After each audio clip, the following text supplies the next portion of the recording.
So if आपकी भी खुशी किसी और को अनकंफर्टेबल बना रही है, then that person is not your friend.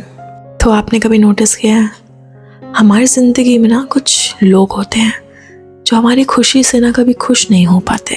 जब बात तुम्हारी जीत की हो, मेहनत की हो, ग्रोथ की हो, तो वो थोड़े ना अनकंफर्टेबल से हो जाते हैं। वो डायरेक्टली कुछ बोलते नहीं है, बट तुम्हें ये एहसास दिला देते हैं कि तुमने ना कुछ खास नहीं किया अपनी लाइफ में।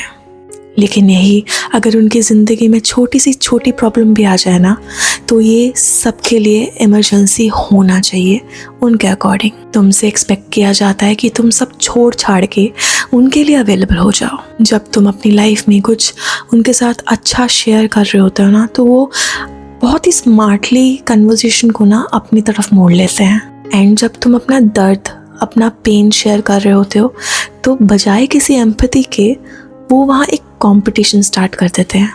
जब तुम बोलते हो कि मुझे लाइफ में ये फेस करना पड़ा या फिर मेरे पे ये प्रॉब्लम आई है, तब सामने वाले से ना ये जवाब नहीं आता कि इट्स ओके, कोई बात नहीं, लाइफ है। सामने वाले की तरफ से तुरंत ये जवाब आता है कि तेरी प्रॉब्लम कुछ नहीं है, मेरी प्रॉब्लम तेरे से ज़्यादा है। मेरे साथ भी ये हुआ था और तुझसे ज़्यादा बुरा हुआ था। जैसे कि ये प्रूव करना उनके लिए बहुत ज़रूरी हो जाता है कि कौन कितना ज़्यादा सफ़र कर रहा है। एंड ये लोग ना हमेशा किसी लाइमलाइट में रहना ना बहुत पसंद करते हैं। वो तुम्हारी बातें कभी सुनते ही नहीं हैं, बस अपनी ही बातें सुना रहे होते हैं। आप समझ रहे होगे ये बहुत ही कॉन्फिडेंस से आता है, सामने वाला बहुत कॉन्फिडेंट है, but I feel that this is not confidence, this is a deep insecurity जो उस पर्सन में ना बचपन से होती है।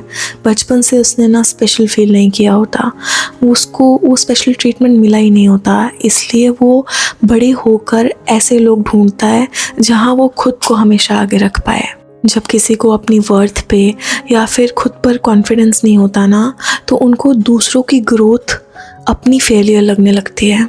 लेकिन एक बात समझना, जस्ट बिकॉज किसी का पास्ट गलत रहा है या फिर उसने अपने पास्ट में बहुत कुछ झेला है, डजंट मीन कि आपको वही पैटर्न सफ़र करना पड़ेगा उसके through.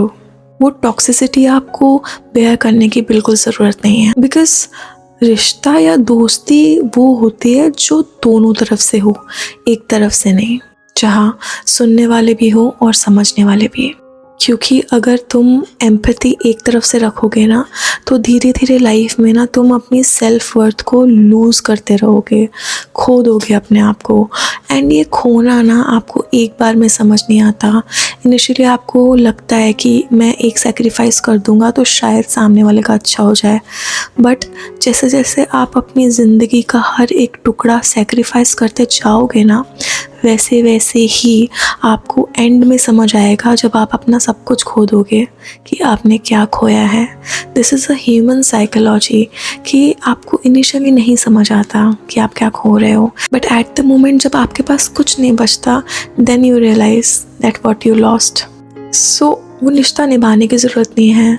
You have all the rights to choose what you want, you have all the right to choose distance. At that place you can choose yourself. तुम किसी के प्रति हमदर्दी रख सकते हो, हमदर्दी रखना बहुत अच्छी बात है, बट खुद को सेक्रीफाइस किए बिना भी तुम रख सकते हो। खुद को सेक्रीफाइस करके किसी से हमदर्दी रखना, I think this is a real injustice with your own self. तुम दूसरों को समझ सकते हो बट खुद को खो नहीं सकते। अगर ये बात तुम्हें रिलेटेबल लगी हो ना, तो तुम अकेले नहीं हो। अपने पीस को चूज़ करना सेल्फिश होना नहीं होता, ये एक सेल्फ रिस्पेक्ट होती है जो हर एक इंसान, हर एक व्यक्ति इस धरती पर डिज़र्व करता है। ठीक है।